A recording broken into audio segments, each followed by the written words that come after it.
We welcome to the show from Senate Armed Services Senator Tommy Tuberville. Senator, it's great to have you on. So sorry for the breaking news in your inaugural debut on the show. Senator, this is a border crisis President Biden ignited. New York City just arrested 7 illegal alien members of a violent moped robbery gang out of Venezuela, behind 147 robberies in New York. Senator, they ride around on mopeds stealing phones, money, handbags, also possible human trafficking here. Your meeting, we hear tonight with Senate Republicans about that Senate border bill. What do you plan to say? Well, first of all, Liz, thanks for having me on. Every state's a border state. We're finding that out now.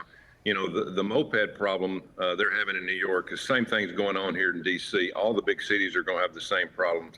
These kids, most of them are kids, they have a lot of time on their hands, and there's going to be a lot of problems. They have no jobs. They have nothing to do other than go out and cause problems, and they're not held accountable. But we are having a meeting in about an hour. Our entire caucus, we're talking about this border bill. It's worse than what I thought. They've kept it secret for months, Liz. They've not told us hardly anything. They've just given us a few tidbits about it as we've gone along. But if you give lawyers, a group of lawyers, 4 months to come up with something that's usually not any good, up here they care about 2 things, polls and power. It started polling real bad for the Democrats before Christmas, and all of a sudden they decided they want to make some kind of border deal. But this is not a deal. This is a trick they're trying to play to get play on us to get $118 billion of American taxpayer money to go overseas. You know, Senator Marco Rubio says it reads like a parody of an actual bill. So would essentially, even though they denied it, it would essentially codify into law letting in 5,000 a day illegal aliens on a 7-week rolling average. I mean, that's 1.8 million a year. Then at that trigger point, it would be declared an emergency to shut down the border.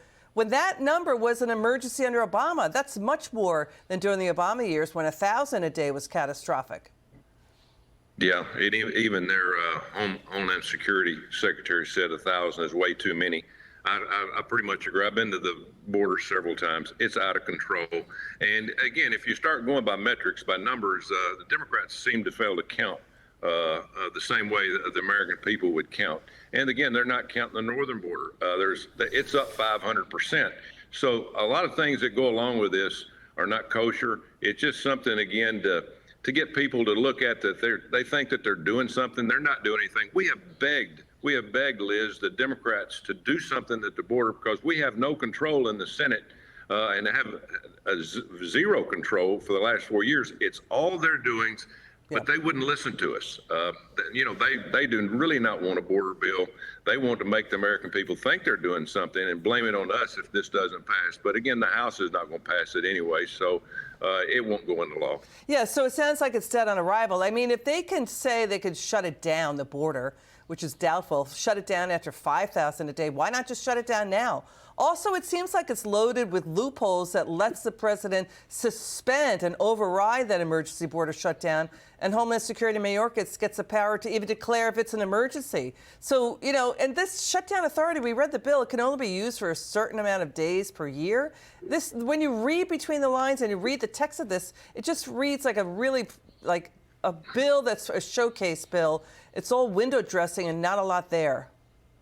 Exactly right. And again, also they're taking away the power, some power of a president, probably a future president. They're probably thinking about that. His name is Donald Trump, who will secure the border. Joe Biden's had all the laws that he needs to pass this. Last year, the House passed H.R. 2, which would be an outstanding border bill. The Democrats won't bring it up. They don't want border security. They want to spend the taxpayers' money. And by the way, this $118 billion that's in this bill is not paid for. It is borrowed. We are borrowing, as we speak, Liz, $80,000 a second, $4.6 million a minute. I want you to think about that. We are so far in debt, I don't know whether we'll ever get out. Yeah, that's what you just said. A lot of people are paying attention to that, Senator. So what you said at the outset, after 3 years of doing nothing, pretending this crisis wasn't even happening, now the Biden White House is ready to act before the election, so they need 60 votes to avoid a filibuster. But it sounds like you and at least 7 other senators oppose it. So this may not even get over to the House, right? Well, I hope it doesn't. We're getting ready to meet as a caucus, Republicans, here in about an hour. I think they've got a few votes. All they need is 10 from our side. I think most of the Democrats will vote for it. I hope we all vote against it. It just doesn't make sense for us to step out there and tell the American people that we're for something that's not going to work, and we're also going to spend a lot more money that the American taxpayers don't want to spend. Got it. Senator Tommy Tuberville, thank you so much for joining us tonight. We hope you join us again soon. It's good to see you.